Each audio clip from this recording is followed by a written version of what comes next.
Let's go live to Dr. Manfred Gree, Director of the University of Haifa's International Masters of Public Health program. Thank you, Professor, for joining me. Thank you. First of all, I want to talk about Pfizer, of course.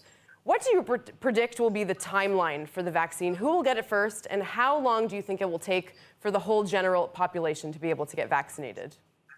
Okay, thanks very much. I wanted to start off by saying that we're very happy, and obviously there's congratulations to Pfizer for their vaccine, which seems to be effective, and that's a very good sign. But I wanted to point out now, right at the beginning of this discussion, that I'm a super cautious person. I've worked with vaccines for many years. And I must be honest that I was a little disappointed in the way that Pfizer presented their findings. I think that even though there's an emergency situation, we need to go through a process which is a normal process, which means it should have been published in a reputable journal, giving the details of the study and the details of the finding, something now that can be done in days and published online. At the moment, we have very little information on the vaccine, and I understand that it's being sold and purchased. It seems to me that that's not a very good process, and I would say for other companies, they shouldn't follow that example. So are you saying that you think it's possible that the vaccine could be less effective than 90%? The only information that I really know, and I got that off the internet and not from the announcements, was this 90% number. And then when I scrounged around, I managed to find out that these were preliminary results, and that we know how many people got sick, but we don't know how many got sick in each group. So we had to work that out for ourselves. We don't know the confidence interval, in other words, how certain we are about it. So these are simple, and we don't know anything about the age structure, how it function in different age groups. It is possible that it's less effective in older people. So these are very simple pieces of data which can be published at the time of the announcement.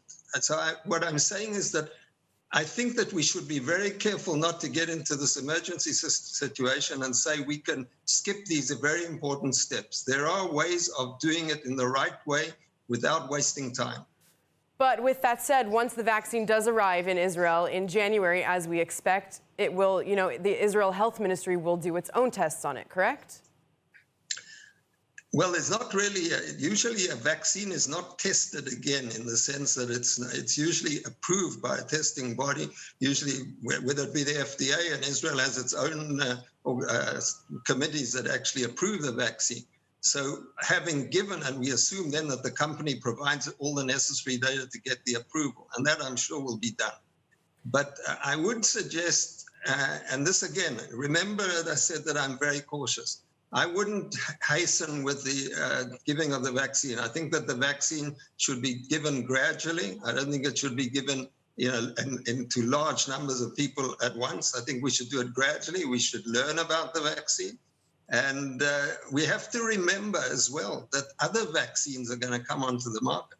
So it may be possible that at some stage we'll say, no, there's a better vaccine. So these are issues that have to be dealt with right now. I did want to ask you about those other vaccines. There's a Russian one that we've heard about. Some Israeli vaccines are in the works. Are all of them, as good as the Pfizer vaccine is supposed to be, 90% effective? What is the comparison between all these vaccines? Well, let me make life a little bit more complicated. The 90% number is a very simple number. And again, it's a very non-professional number, as I've said. So we can't really read too much into that. For example, how long is this vaccine effective for? Was that after 1 dose or 2 doses? And also in the different age groups and so on. So we really have very little information on that. So that's something that we're going to learn. I know, again, that people are going to stress that we don't have time to waste. But we do have time to do things correctly. And the time that we can do these things quickly.